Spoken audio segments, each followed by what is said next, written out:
Well, hey, my name is Elder Sylvan James Scott. I am currently serving as a missionary for the Church of Jesus Christ of Latter-day Saints. And I'm serving here in the beautiful village of Nusutia, Samoa. I grew up in a big family. I have three brothers and two sisters. I'm the oldest, so our house is always busy. There's always there's always something going on. My father was in the Navy. We lived all around the country. For high school, we were living in Maryland, so that's where I graduated from. So I sort of consider that home. That's sort of my most dear friends their home. But I grew up with two parents that I just adored. My father, being in the Navy, was really busy. He was deployed when I was a little kid, and so it was really hard. But that made my mom and I really close. She's a stay-at-home mom with 6 kids. She homeschooled us for the first couple of years of our life, and then sent us out to public school. And I'll be forever grateful for the upbringing that they gave me, especially for bringing me up in a household of faith. When challenges have come up in my life, I've always been able to fall back on the things that I learned when I was a kid, learning how to move forward even when I'm scared, learning how to exercise faith, and I think most importantly, they brought me up with the knowledge that my Heavenly Father was watching out for me, and I could turn to Him when I needed it. During high school, or at least throughout my whole really school career, sometime when I was moving to a new place every 3 or 4 years or so. And sometimes that made it hard for me because I kept losing friends. I kept making good friends and losing friends. But one thing that was always consistent, I had two things that were consistent for me. I had my Father in heaven, and I had music. Music for me was a way that I could really connect with people. And it was a way for me to express the feelings of my heart. And later, as I started to play music for the church, it became a way for me to share my testimony. My other siblings also play music. My two sisters play the flute and the violin, and then my 3 brothers are taking piano, and one is taking drum set. So we're a musical family. Our house is always loud, but that's how we like it. And I just had the most wonderful upbringing in that sort of environment. For me, I always wanted to serve a mission. I remember seeing the elders in my home ward, the missionaries in my home ward, and really just wanting to really give something of myself to others. I really wanted to serve the Lord in a way that I saw from their example.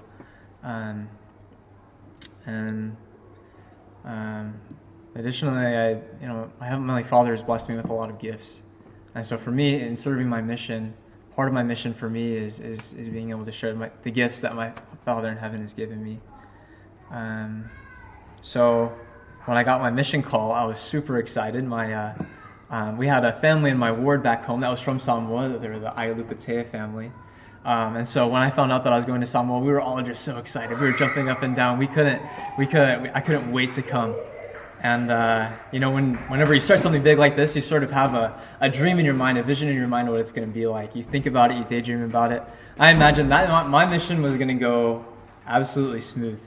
I had imagined that I'd go through my 2 years, I'd have wonderful, amazing experiences. Then I'd come home, and then I'd be able to move on and do other things. But fortunately, our Father in heaven has a better plan. He has a better plan in mind than what we can see when we're just sort of on the beginning, on the outset of our journey. And I didn't know it yet, but when I started my mission, but 7 months in, so I originally had to wait for my visa to come to Samoa, so I had to serve temporarily in California. And that was kind of a disheartening experience, but not being able to serve where I really wanted to. But I found that the Lord had put me there for a reason. I've seen time and time again throughout my mission that things happen for a reason. And it's not, the question isn't, why me? The question really should be, what would the Heavenly Father have me do? And so while I was there, I served with a missionary that was really struggling with anxiety and with some other issues that were really hard. But I found that when I found others around me that were kind of struggling, it really helped me. And serving them really helped me to find my purpose in life, to find my purpose while I was on a mission, while I was in California. So I went 3 months in serving in California, and then I got to finally come to Samoa. I was so excited. And me and my trainer, we just jumped right in, trying to teach people, share this beautiful message that we have. And unfortunately, while I was there, while I was serving in Tutuila, American Samoa, I got sick.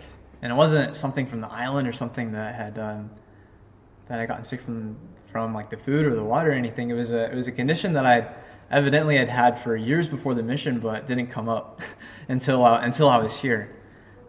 So I ended up having to go home in January of 2018 from a mission that I love so much. And when my mission president took me into his office to tell me that I had to go home, I just cried. I couldn't. I was so heartbroken because I had started to really love these people here. I had really come to love their culture. I had just started to learn their language, which is so beautiful. And I wondered, for a little bit, I'm trying to do what's right.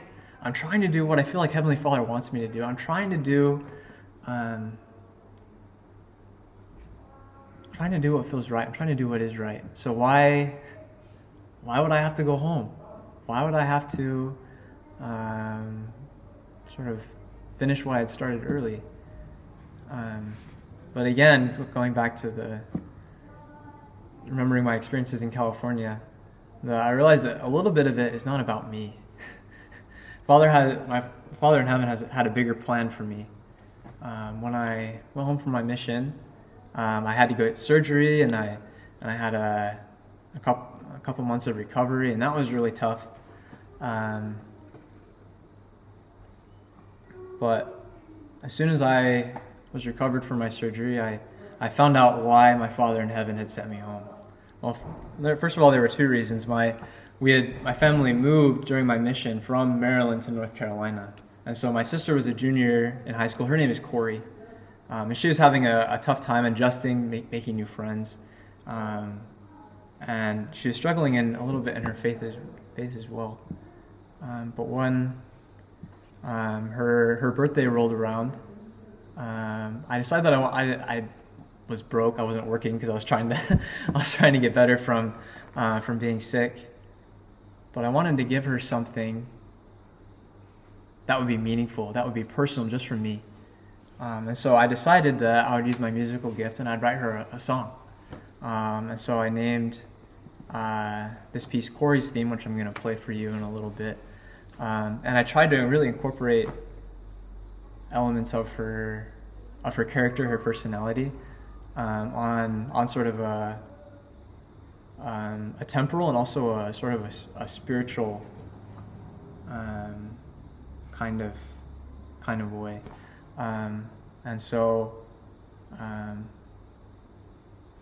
I think most importantly, I just wanted to share my love for the Lord and my love for her, because that's what she really needed to feel, I think. Anyway, so I wrote that song for her, and then just a couple weeks later, my mother and my three brothers got in a really bad car accident. They were hit head on the freeway by a driver who had fallen asleep. And I was so grateful that my Father in Heaven had sent me home, because my family needed me. That was a really difficult period for our family. But I was so glad that I wasn't 3,000, 4,000 miles away serving in a remote island. I was glad that I was home. I was glad that I was able to be there to help them out. Fortunately, my mom and my brothers all survived. They came out okay. But it was during those months that I had to take over doing everything for my mom. She was in the hospital for a number of weeks, and so I took over helping everyone with their homework, helping everyone get to school on time, get to their music practices and everything that was going on. And so while coming home for me was super hard, having to leave my mission early, while having to go through surgery and then having to deal with the challenges of having that really terrible accident in my family, I knew for certain then that Heavenly Father knew my family, that He knew me, that He was involved in every single detail. I had just barely finished my recovery period when my mom was hit in her accident. If it had been a couple weeks earlier, I wouldn't have been able to help. I still was out of commission. And if it had been any later, I would have returned to my mission sooner. And so 3 months into my mission was when that accident happened. I returned to my mission 4 months later. Again, I ended up visa waiting in the same mission in California. And there too, I found out why I wasn't able to go back straight to Samoa. There were some people there that I really needed to find and to talk to, people that really needed the gospel, to hear it from me. And so overall, just this whole past year, it's been a testimony to me that my Heavenly Father knows my life. He knows the things that I'm going through, and He knows my family. He's involved in the details, the very smallest details. There are no coincidences. There's only one great divine plan. Now going back to that, going back to music for a second, something that really helped me when I was trying to recover from my surgery, when I was trying to take care of my family, was music. We really connected my family through music. It was a way for me to express what I was feeling, express my testimony. And it was something that helped me to feel the Spirit, helped me to feel the love of my Father in heaven, and helped to help me know that He was there for me. So really briefly, I'd like to play that piece for you. So this is called Corey's Theme. This is the piece that I wrote for my sister. I apologize if I cry, because this has a lot of meaning to me, and I haven't seen her for a little bit. So if the keys are a little wet, you have to forgive me for that. But you'll sort of hear two parts in the piece. There's sort of one part that I wanted the first part, to sort of show her like what her personality is like. She really loves French. She speaks French. She really is sort of that really pretty girly girl sort of personality. She's wonderful. And then I really also admire her spiritual tenacity. When she moved, she had to go to a new seminary class, a new church class. And when she had just left a class of 14 or 15, that was a lot of fun. She had a lot of really good friends. And she went to a class of 1. And that was really hard for her to lose all those friends and to be able to and to be in that new environment. So she struggled going to that church class for a little while. But I was so proud of her and amazed at her for being able to push forward spiritually in those trials. That's what I wanted to reflect in that second part. So here's Corey's theme.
Here we go. I cried. You're welcome. That it's always had a lot of meaning for me and her. After that, whenever I was tempted to give up on coming back because it was too hard, I remember that I wrote that piece in under 3 hours. That never happens for me or for most people, because when I wrote it, the Spirit really came to me and testified to me of the love that my Father in heaven has for my sister.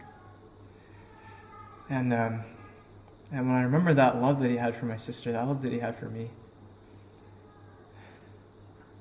I thought how selfish of me it would be to not share that love that I had felt, to not share those feelings that I had that were from my Father in heaven. Shortly after my mom's accident, a couple months after, when I was deciding whether I wanted to come back on my mission, I felt I still didn't know either way if I needed to stay, start working to support my family, or if I would be able to go, if that was what my Father in Heaven's will was. And I sat down one day and opened up my scriptures, and the Spirit just sort of told me, hey, you need to ask. You need to know if this is Heavenly Father's will for you to go back on your mission or to stay. And so I turned to the Book of Mormon. I turned to one of my favorite prophets, really one of my favorite missionaries. His name is Ammon. I read a little bit of his story, and I just felt this overwhelming feeling that I needed to go back and to share my testimony. And the Book of Mormon is something else that I'd love to talk a little bit about. It's the foundation of my testimony of Jesus Christ, and it was a book that was translated by a prophet. His name is Joseph Smith. There's another piece that I'd like to play for you about Joseph Smith. There's a hymn called "How Lovely Was the Morning." It's about when Joseph Smith had a question too. He needed to know what he needed to do from his Father in heaven, and he decided to pray and seek an answer. And so the hymn that I like to play for you is about him and the question and the answer that he had. I just played this arrangement that I made for our recent Zone conference with the rest of the missionaries. And so, like I said in the beginning, music was also another way for me to be able to share my testimony. So to conclude, I'd like to share that testimony with you, my testimony of the Book of Mormon, of the restoration, and of Joseph Smith. So this is the restoration melody, so it's "How Lovely Was the Morning," plus another hymn about Joseph Smith, and the name of that hymn is "Praise to the Man."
I know that Joseph Smith is a prophet of God.